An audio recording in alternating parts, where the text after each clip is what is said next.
Welcome. I'm excited for all of the conversation because for the third year in a row, I've scheduled myself, because I do the scheduling, for right after lunch. And I don't know why I do that to myself, but all of the conversation that's going on makes me think that you are fed but awake and ready for the afternoon.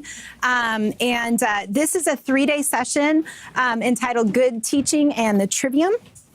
And I'm Erika, Mildred, and have been, well, let's just kind of go through my speaker background. I, like most of you, eventually received a classical education through a variety of ways. A few of you have been privileged to go through the classical model, either through homeschooling or through our Lutheran day schools, which is wonderful. But most of us kind of had to pick it up as we went along. And as you'll learn in this session, I am not there yet. We're going to talk about arriving as a classical teacher. I've taught at the first classical Lutheran high school in the country alongside Dr. Stephen Hine and Reverend Robert Shibley, who also happens to be my dad. He's the one who introduced me to this classical Lutheran education thing. I've served 3 classical Lutheran schools, either as a headmaster or an instructor or both. Have written some articles on classical Lutheran education published by the CCLE. I currently serve on the CCLE Board of Directors and have since 2013, and I serve as the board's treasurer. And I am a member of the faculty of Wittenberg Academy in my 3rd year. And I have homeschooled my 2 children, and I now partner here at Faith with them. Cute kids, there they are. All right, our time together over the next 3 days. So this is a 3-session topic, good teaching and the trivium. So we're going to take, first of all, a broad to narrow kind of what I call a reverse pyramid focus. We'll define our terms. What do we mean by classical education? What do we mean by good? And what do we mean by trivium? Then we'll talk about the purpose and philosophy of those things and their importance at the top of this reverse pyramid, followed by pedagogy and methodology, which those of you who are like me, fellow teachers, that's usually put on top, okay? And it shouldn't be there. And then following that, exempli and statistics so that you can have some real hands-on applications. And then finally, questions, answers, discussion, and so forth. All right, so let's define some terms first. Classical. A liberal arts education, and I loved Dr. Veith's plenary this morning. That helped to kind of sum it up nicely. Comprised of the 7 liberal arts found in the Trivium and Quadrivium, afforded to the free man of the ancient world, which has been the standard of excellence in education for over 2,000 years. Now, I'm not saying that this summary verbatim should be memorized, but we all should have something like this in our back pockets, ready to go when someone says, "What do you mean by classical education?" For more on classical Lutheran education, CCLE has some great classical Lutheran education defined language for you that you could adopt as your own if you want to. Okay, next term, the trivium.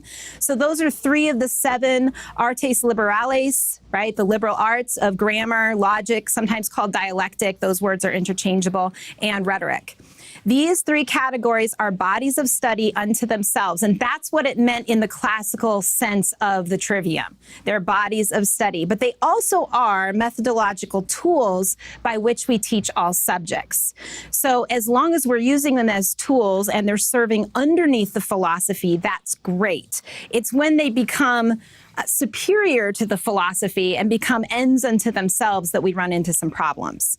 I've kind of developed a Venn diagram to kind of talk about the classical educator. So we have those who are classically educated at all levels. That's a component of being a classical educator, right? We don't just say this is for the kids that we teach. This is for us too, right? Then we have espouses classical philosophy, right? Even if you're raised in a classical education and you've been given and afforded a classical education, you also have to buy into it, that this is good, true, and beautiful. And then implements classical methodology, right? So even though you've been trained and raised in it, or you've studied and become that, and even though you espouse it, you actually have to also implement it. And if you do all 3 of those things, you wind up right here in the middle of classical educator. Now, I'm not going to ask us how many of us are right there, okay? But I think that just because that is a very difficult thing to aspire to doesn't mean we shouldn't recognize that that truly is what it means when we say a classical educator. All right, so the hierarchy of classical education for the classical educator. As I said, we're using a reverse pyramid focus. The first is the why, the philosophy. The second is the how we do classical education. We would call that the methodology. And then the third is the what, the pragmatics, the day-to-day application of making the philosophy through the methodology transfer to our students on a daily basis. When the pyramid is flipped, we run into all sorts of problems. When the pyramid is flipped and pragmatics or methodology drive our decisions, classical education is likely to become watered down, definitions are likely to become blurred, and unified vision disintegrates. A flipped pyramid, especially because most of us came through the progressive model of education, a flipped pyramid allows progressive education tendencies to creep into our classical schools and homeschools. Remember that progressive education as a philosophy and classical education are at complete opposite ends of the educational spectrum. And so I came across this. For those of you I know a couple of faces have actually seen this presentation before. This is new. So I wanted to share, this was by Martin Cawthron in one of the classical teacher. Some of you may have already read it, but it's titled, Classical Education is More Than a Method, the Secondary Place of Dorothy Sayers' Trivium. Now, I'm not going to read the whole thing to you, but I do want to read a few excerpts that I've highlighted because I think it relates specifically to what we're talking about here. If you were to ask most classical educators what classical education is, you would find them hard-pressed to give a short, coherent answer. But when you can get an answer to the question, what is classical education? It is almost always in terms of Dorothy Sayers' Trivium, her 3 stages of development, the grammar stage, the dialectic stage, and the rhetoric stage. There is no doubt that Sayers' simple and easy to remember formula was a key factor to the rise of modern classical education movement. But classical educators who employ this formula should be careful how they use it in any explanation of what classical education actually is. Sayers' Trivium is only about 70 years old, while the origin and practice of classical education goes back well over 2 millennia. The classical trivium, grammar, logic, and rhetoric, was a taxonomy of intellectual skills. You heard from Dr. Veith earlier today. The arts were skills, things that you did. Proceeding from the simple and most basic language skills to the more complex and sophisticated. Sayers' Trivium is a developmental trivium. The classical trivium is a taxonomy of subject skills, but hers is a taxonomy of learning. Sayers, like Dewey, which when I first read that, I'm like, wow, that's strong to be comparing Sayers to Dewey. But Sayers, like Dewey, places the process of education above its content and purpose. We moderns are obsessed with methodology. We think that the way we do something is just as, if not more important than what we are doing or why we are doing it. Notice again, the what and why. And when he says what we are doing, I think he's trying to say not this what of practicality, but like literally what are we teaching? What is the content area? It is not that Sayers' insights are not valuable. They are. Or that they should not be considered useful. They should. But we must realize that her insights are secondary, not primary to the educational enterprise. We cannot exclude method altogether. That would not be wise, but neither can we exalt the process of education above its purpose. How many times do we invoke Dorothy Sayers in contrast to the number of times we appeal to Shakespeare, Dante, Aristotle, St. Paul, and Homer? We have little justification to claim we are better than modern educators if all we do is replace an emphasis on Dewey with an emphasis on Sayers. If we articulate classical education as merely a method and fail to cast the vision of Christian West as it has manifested itself in our literature, our science, and our history, then we will have replaced one modern mistake with a similar one, no less modern. Now, I do think that he goes on in many cases to talk about, in other places, using Trivium tools. And we're going to talk a lot about Trivium tools today, tomorrow, and Thursday. But I think his point is the same as this point. We always have to start with philosophy. We always have to start with why are we doing what we're doing? Whether it's why are we choosing the curriculum we're choosing? Why are we choosing to teach in the way that we're choosing? Why are we choosing to, whatever it is that we're doing, we need to start with the philosophy first and then have that trickle into how we're going to do it and specifically what we're going to do. Okay, when the pyramid is flipped, we run into some problems. Progressive education seeks to train human beings to produce effectively some specifically focused set of tasks for the greater function of society. Again, Dr. Veith's presentation this morning, I was so excited when I was listening to it because it just fits so well. Classical education seeks to liberate human beings to serve their neighbors' needs through a set of vocations into which God has placed them. Dr. Veith and Andrew Kern have this quotation here, which is great. The classicist sees childhood very differently. He knows that children want to be brought up. They do not want to remain 12-year-olds. And how many of you teach even younger than 12 who already want to be grown up? And we know they are not, but that is already their desire from very little, that they desire to be this full-grown being.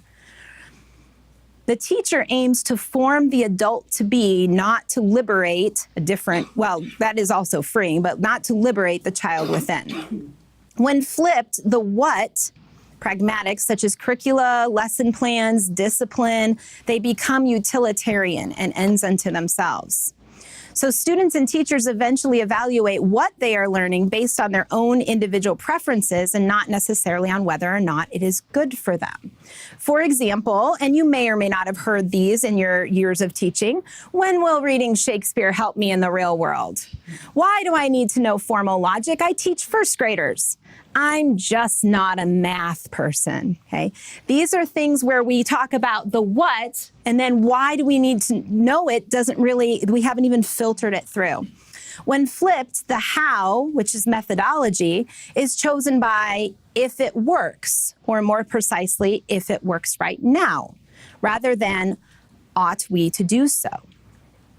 So we need to begin with the end in mind as classical Lutheran educators. When we look at the classical model as a tool by which to educate, it is imperative that we begin with the end in mind. What is the purpose? Well, Dr. Veith talked about that this morning. What ends do the liberal arts, and more specifically, the use of the Trivium serve? And why do we choose this form of education for our children and for ourselves? When we don't ask these questions, the Trivium and classical education itself often becomes self-serving and utilitarian, ultimately either resulting in the failure to implement it at all, or even worse, the false labeling and redefining of what classical education really is. So in Wisdom and Eloquence, I don't want to read this whole thing to you, but I find that toward the end of it, it's very interesting. They talk about he talks about how when they plan curriculum, usually they start from the bottom up. So you start at like kindergarten, or if you have preschool, you start at whatever your lowest level is and you see how far they can get. And then the teachers meet over the summer and they say, well, I got 3/4 of the way through this book or whatever it is. And so, okay, well, then we're going to need to pick up maybe even a little backwards because you have summer break as well, right? Dust off the cobwebs. And even sometimes the curricula themselves are designed this way, right? Where there's this overlap and they actually go backwards before going forwards, right? And we're all about review, but when you build it from the bottom up, what you end up doing by the time you get to 12th grade is having students who either miss things because you didn't have time to teach them, or you have them not at 12th grade at all, or whatever the highest grade is that you're going. So if you take kind of from the ellipsis points, the inevitable result of this kind of planning is that a good deal of the curriculum's objectives will occur accidentally or will mimic the personal experiences of those who are designing the curriculum. This approach permits what we call picking up where we left off. That is, 6th grade begins where 5th grade left off, instead of 5th grade ending where 6th grade needs to begin. Notice that just that little bit of phrasing makes all the difference. So we want to begin with the end in mind. And even if you are at a school that only goes through 8th grade or 6th grade or 5th grade, your end is not 8th grade or 6th grade or 5th grade. These kids are not going out afterward completely educated beings, right? So you want to start with where we want them to end and work backwards on what things we need to put into place. Okay, we're going to have a growth warning. The next few slides are going to challenge us to grow and think critically about the problems we face in classical education today, especially in our Lutheran day schools and homeschools. Growth is often difficult. Taking a hard look at ourselves and our movement and areas where we can improve sometimes is uncomfortable. So the goal for these next few slides is not to put up a self-defense and not to find statements that don't apply, but see if there are any that do apply and that can challenge us and stretch us to think a little bit more deeply and to move forward as we move this classical Lutheran education forward. Okay, so if anyone needs to squirm, pre-squirm exercise, get all uncomfortable. Okay, all right. Problems that happen when the end is not kept in mind. I'm only a grammar school teacher, or I'm a grammar only teacher. Latin, logic, and rhetoric are really not important for me to learn. And why? Because I don't teach them. My child has received a great classical education through my local classical Lutheran school, and now they are ready and prepared to attend public junior high school down the street. Okay, or for those of you who have, it's in brackets, right? Maybe it's public high school down the street. I teach, fill in the blank, and only that. I'm a master in that subject. So don't ask me to diagram a sentence, know what time period that ancient vase was made, talk with any authority about Alexander the Great, solve that word problem. I'm only coming to day 1 of this session because I only teach 4th graders. I don't need logic and rhetoric, right? Continuing on, you can't combine classrooms. It's not age appropriate. You're going to hurt students' development by having a combined grade level. Now, homeschoolers, you don't have to worry about this one, right? Unless, I guess, you only have one child. You always are combining. But think about that for a minute. This one is such a prominent thing in our society today, right? And you'll have parents balk if you have 2 grades together. But the reality is, and of course, this isn't why we do it, the reality is a lot of Lutheran schools are small, and a lot of Lutheran schools, classical or not, have to do these things. But again, we don't do it because out of pragmatics. We do it because what does the real world look like? What do Christian families look like? Are we segregated by age? Do we have a 1st grade table in our kitchen and a 2nd grade table in our kitchen? No. Our lives and our children's lives have always been, and think all the way back to Adam and Eve once they started having children, right? Family units are multi-generational, right? And they always have been. Next one, the sessions at CCLE are so heady at times. We really need more geared for those of us teaching at the elementary level. Well, we do, but we also need the heady. We need to be challenged ourselves, right? None of us are in elementary school, right? We need to grow.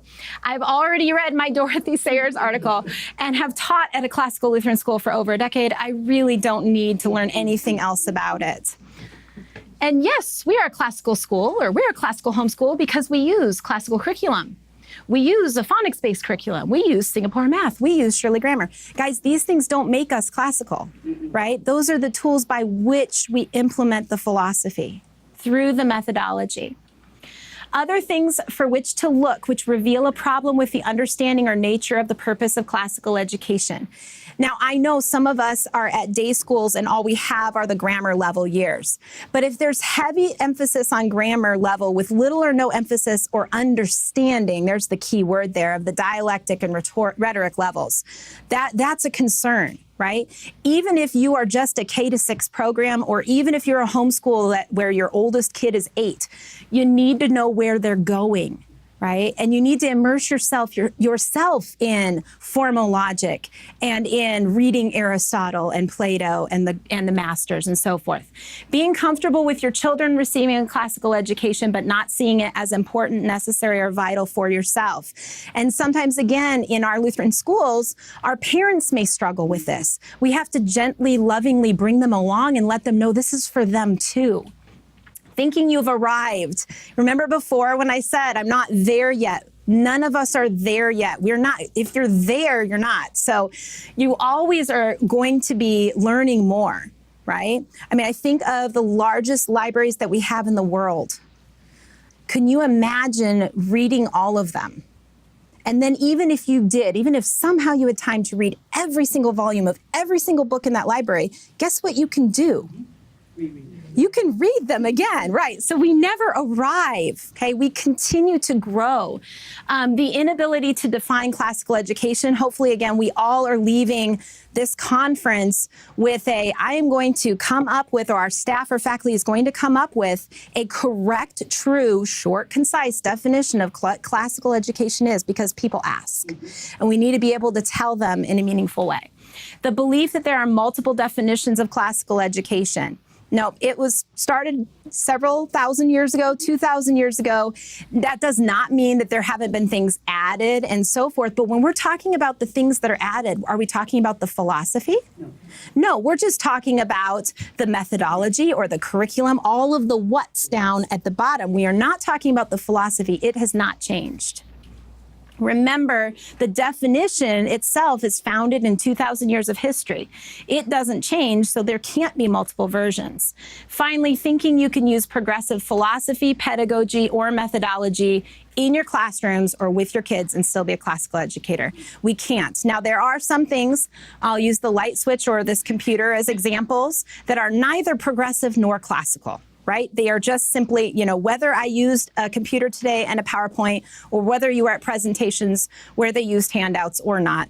There are some things that are just, the fact that you're sitting in chairs and not on the floor, these things are not one way or the other. But we cannot use progressive ideas and progressive philosophy and think that it's going to come out classical at the bottom. To begin with the end in mind for the Trivium does mean that the purpose of the Trivium is to develop that free man. Grammar is not an end unto itself. Even though it does these things, we don't use grammar or teach our kids to memorize everything so we impress their parents, grandparents, and neighbors, right? At our shows or final, activities and so forth, or to do it ourselves as parents to kind of feel good about how much our kids know. Logic is not an end unto itself to be able to out-argue or manipulate for personal gain. And rhetoric is not an end unto itself to eloquently bend others to your wills and desires. In order to lead our children to become liberi, we must be free ourselves. We cannot be satisfied with the blind leading the blind. So I put up a art piece for this. This is a picture, a rendition of the blind leading the blind. But this is the point, right? There's always more we can know. There's always more that we can study and become more knowledgeable. This one is actually Peter Bruegel the Elder, 1568. So the end that we seek for our children is the end we ought to seek for ourselves as we grow. And of course, that is what you seek, because you are here, right? We are all here these next few days growing together. To begin with the end in mind for the Trivium does mean that the end is not an end. Both our children and we are never done learning. This may disappoint your children. Progressive education says that we teach children for the sake of production, efficiency, and value as a contributing worker in society. I never knew about the servile or the slave education that Dr. Veith mentioned this morning, but that is exactly what we do when we kind of train them for work. Classical education, on the other hand, seeks to create a free man, which means there is no proverbial glass ceiling. For all levels of the Trivium, the more we learn what we do not yet know. The more we learn, we seek to learn and grow. And the more we learn, the more we become equipped for God's service in the kingdom. All classical educators of children should know, not just know of, all the levels of the Trivium. All classical educators of children, and this is a session on the Trivium, but I'd like to pause for a minute and say, and quadrivium, right? Both. All classical educators of children at all levels should be or become classically educated ourselves. We're aiming for that middle of that Venn diagram. We can learn this many times from homeschool educators. Many homeschool educators are the principal and the teacher and the parent. I can't imagine what those meetings must be like when they have parent-teacher meetings, right? They are having to do it kind of on their own. They have to do the research for the curriculum. They have to do the research of the philosophy. They have to figure out, they have to teach multi-ages in their family. And so we can sometimes learn from those homeschool educators. They pour themselves into it because it's their children. That's their purpose, their children, and they're pouring it in. Well, we ought as teachers, if either as homeschool educators, keep doing it, or as classroom teachers, we should be doing the same thing because we are acting on behalf of those parents. Learning from junior and senior high school educators, right? Those who teach at those upper levels, they still need to know all of the stuff that the kids should have learned and that the kids learned along the way, right? So we can learn from them as well. They know grammar, logic, and rhetoric, even though they're not teaching kind of, grammar level children. We also can learn from them. So it's Latina et logica et rhetorica, oh my. It doesn't roll off the tongue quite as easily in Latin, right? But Latin and logic and rhetoric, right? All of it. So in this 3-day session, today, grammar is for all of us. Tomorrow, more grammar and logic is for all of us. And Thursday, more logic and rhetoric is for all of us. Okay, one more part in the definition. We're still on definitions, but we're talking about the use of a good trivium. So we better define what is goodness.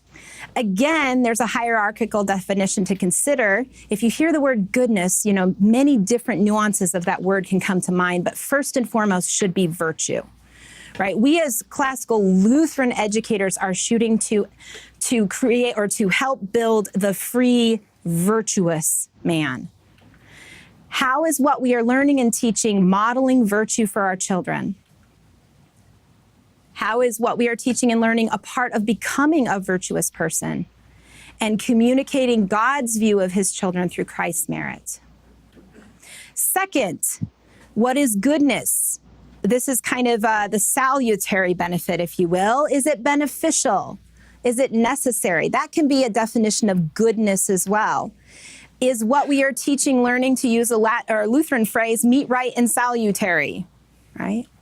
Does it serve the future? Are we looking ahead? Does it create a good foundation?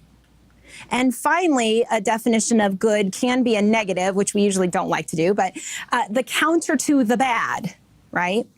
In teaching, this means it is both effective, in other words, it works, and it is practical. So that bottom section of the what, the pragmatics, we as classical Lutheran educators don't throw that out the window, right? I know that progressives put it on top. We're not saying that it's not important at all. We do have to be practical. We do have to be pragmatic. We do have to apply it in a way that actually works, okay? However, it's at the bottom, right? It comes after we flow it through the philosophy and the methodology. So again, these definitions are hierarchical. We want to keep the first one, the virtuous one, at the top. When you get the goodness pyramid flipped upside down, you'll get an education that is more utilitarian, right? Does it work? If it works, it's good. If it doesn't work, it's bad. So that's very utilitarian, right? Becomes focused on instant gratification, right? It made those children be quiet, so I did it, right? It's superficial. Right? It's something that everybody's like, oh, it's so nice, that's so cute, but it doesn't last, okay? Or is short lasting and eventually becomes frivolous rather than meaningful. And it can create a skewed view of the trivium itself and its purpose. It kind of takes us out of that realm of the philosophy flowing down and ending up making the pragmatics serve and the methodology serve the philosophy. So key concepts to remember, the grammar level of learning is not an age group of learners. This just, again, is because we're so used to relying on Dorothy Sayers. And again, her essay is a good essay, but it is not a treatise on classical education. Whenever a new concept, topic, or subject is taught, students should start at the grammar level and work through the levels of the Trivium in order. So of all of my years of teaching, the majority of them have been for 9th through 12th graders. And we always start at the grammar level when we are starting a new subject, okay? So you always start there. There is a grammar, right, of every subject, including grammar.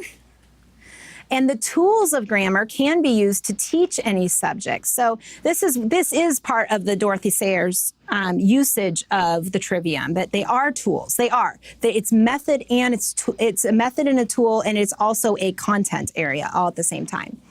Younger children's brains are best equipped for grammar level learning.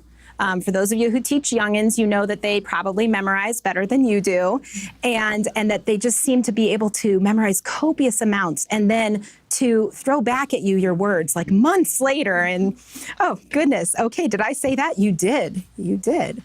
But that doesn't mean, just like we can't say, well, I'm just not a math person. We can't say, I'm just not a memorizing person, right? My brain just can't memorize because I'm old or older, right? People of all ages can still master things at the grammar level. Children progress through the Trivium at different paces and different ages in different subjects, but grammar level learning begins at about 14 weeks in utero, because that is when babies in the womb can hear, as long as they're not hearing impaired. That is why when babies come out of the womb, whose voice do they know? They know mom's voice, right? So children are not just learning once they hit our, kindergarten level, right? They are learning constantly, and it's also another reason why, whether you are in our day school or homeschooling, remember that the parent is the primary educator, right? And if you're in a day school, your job is to serve and partner with that parent. Okay. Grammar level learning tools. Now, we've talked about the philosophy, right? And now we want to shift to the methodology. All right, the first grammar level learning tool that we have to use as educators is memorization. We also have chant or song. We have recitation, which requires typically memorization, but it doesn't have to. We have grammar level Socratic method, direct teacher instruction, also known as lecture, flashcards.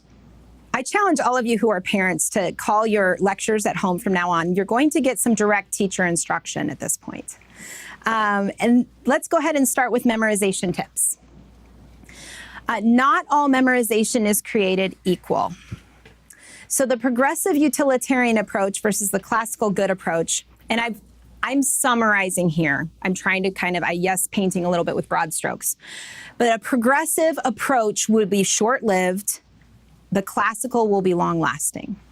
A progressive approach will be more frivolous, more silly. And this is not to say, children are silly. Children are delightful, okay? But there's a difference between just silliness for its own sake, just to be silly, which doesn't leave any lasting educational factor whatsoever, and purposeful humor, right? Or joy, or expression of delight, right? There's a difference. And then progressive, designed to bring glory to the child and the teacher. It's so easy to fall into this because we are proud of our children and what they're accomplishing. And if you work at a Lutheran day school, we want others to know about it because we need more to join us, right? And we want more to join us. But really, a classical approach, not to say you cannot share, but our goal is to bring glory to God. So we are going to do a practice. I cannot believe we got to this on day one. Usually, this is where I get, and I'm like, oh, we have to do the videos tomorrow. Okay, so we are going to do a practice. We are going to watch 2 short clips, both from YouTube. Okay, both are children. Both are children performing or reciting, if you will, something that they have memorized. Remember why we are looking at this. We are looking at this because not all memorization is created equal, and we want to choose the method, we want to choose the tool of memorization that will lead to these things, not these things, as we analyze this, okay? All right, and we've tested the sound, but we also have our tech person just in case.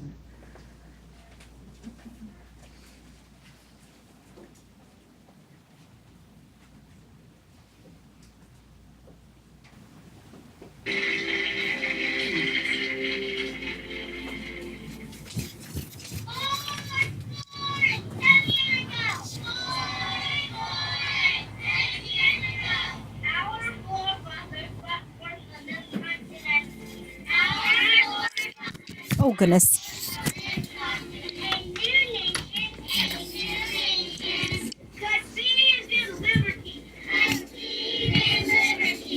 And dedicated to the proposition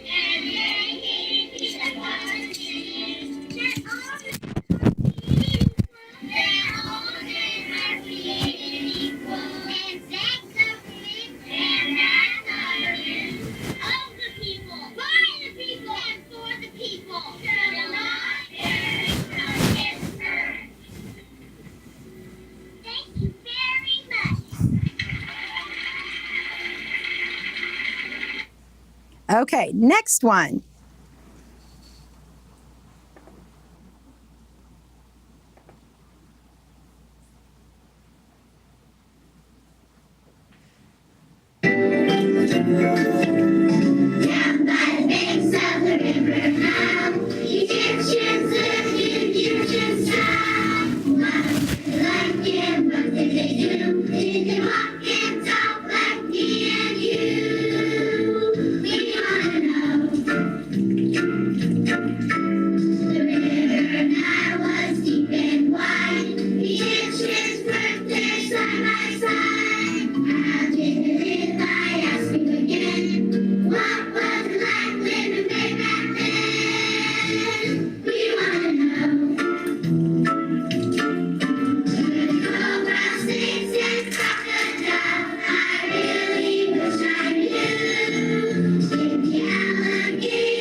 So definitely some similarities between those two. Cute kids in both, costumes in both. You could even say the second one, Down by the Banks, had music, which of course is one of the quadrivium, right? So there's music there, which probably means they are going to know that song for the rest of their lives. But which is better? So the question is, which is better? Now, again, kids memorize great. They are sponges for memory, right? So whatever we put up there is going to stick. So do we want to stick in their head the portion of the Gettysburg Address? Which, by the way, if you go back, and I know one was Kindergarten Cop, and I'm not trying to say that Kindergarten Cop is classical or, whatever, but just in that one clip, right? Do we want to stick in our children's heads the Gettysburg Address or a portion thereof, or do we want to stick in their heads a song? And if you think about it, now I know you've just heard both of them one time. What is that song saying? What was the content? It's a big river. It's big and wide. And the Egyptians worked there side by side, right? And then they ask a bunch of questions, which isn't bad, right? Rhetorical question or regular question to get answers is great, but what was the problem? No answers. How did they get there? What were they like? We want to know. But we aren't telling you, little children. We're not going to tell you what they were like. Okay, so the point is it wrong to get the kids in costume and teach them something? It's not wrong, but how many of you end your year and say, I just didn't get a chance to do X, Y, or Z with the children? Maybe next year. I just couldn't fit it all in.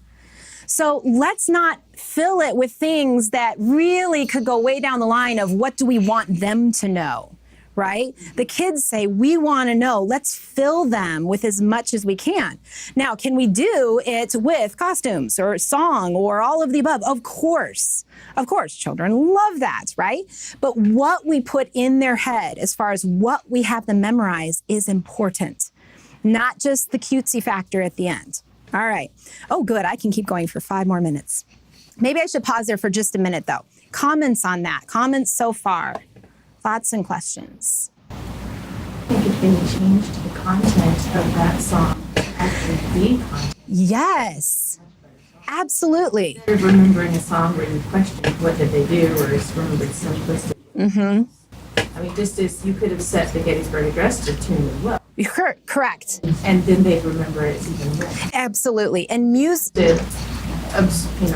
Pay attention to your content. Pay attention to the content, yes. Which, of course, is right in that why we're doing what we're doing. We don't want to just have our kids memorize to memorize because they can. We want them to memorize what is good, true, and beautiful and instill in them through those things that we're choosing them to memorize, things that will raise up for them to be a virtuous, free person, right?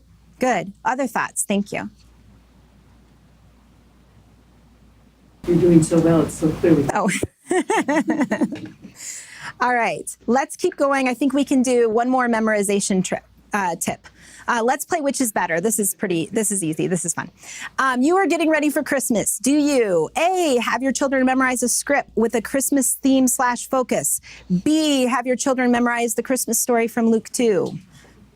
Okay, B, and I think in many of our schools and homeschools, we do B, but how often do we give this child verse 1, and this child verse 2, and this child verse 3, and this child verse 4, and so forth, because we have 20 students and we have 20 verses. What would be better? Have the whole class memorize it. That's right, together, because then when they walk out, they don't walk out knowing Luke 2:8. They walk out knowing Luke 2:1 through 20, right? And then once they know Luke 2:1 through 20, then what do you do? Well, then you add Luke 1, and then you add Matthew, right? All right. You've just finished a history unit on the War of 1812. Do you memorize the first verse of the Star-Spangled Banner, all verses of the Star-Spangled Banner, or Yankee Doodle went to town? Now, besides the fact that Yankee Doodle went to town is a rather, it errs on the side of frivolous. What else is wrong with Yankee Doodle went to town? It wasn't the War of 1812, right? So we always have to be really careful about dates and history, right? And the Star-Spangled Banner, the last verse talks about God and our Creator who endowed us with things. We leave that out so often. Of course, we know we were a country founded on Christian principles, but that's in our literature and our history and our song, and we should share that with our students. Okay, last one. You are picking out songs to teach your preschoolers for a music unit. Do you eliminate all silly songs, only choose hymns and liturgy? Choose a combination of hymns, liturgy, and nursery rhyme songs, as long as they also include learning elements such as counting, alliteration, rhyme, etc. Only pick nursery rhyme and silly songs, save hymns and liturgy for church. B, right? And again, we're not trying to say that preschool should not be fun, but I know for sure we have one preschool teacher. If you came in and you had a lousy cold and you were just not feeling good and you were up all night and just exhausted as could be, your aide was not there, and you had the kids in class, right? And you didn't have a thing ready because you were going to do it and it just didn't happen. Are those kids just going to be bored out of their minds and so miserable? They come in with joy. They just do. I mean, they bring that with them, right? And this is not to say that we can't enjoy that with them, but we don't want to make fun our goal, right? We don't have to worry about learning being fun. We have to worry about learning being meaningful, important, and inspirational. And you know what? The fun and the joy and the delight all just come naturally. Okay. All right. We are at 1 minute to 2. I'm going to end a minute early. We will continue tomorrow with more memorization tips. Thank you.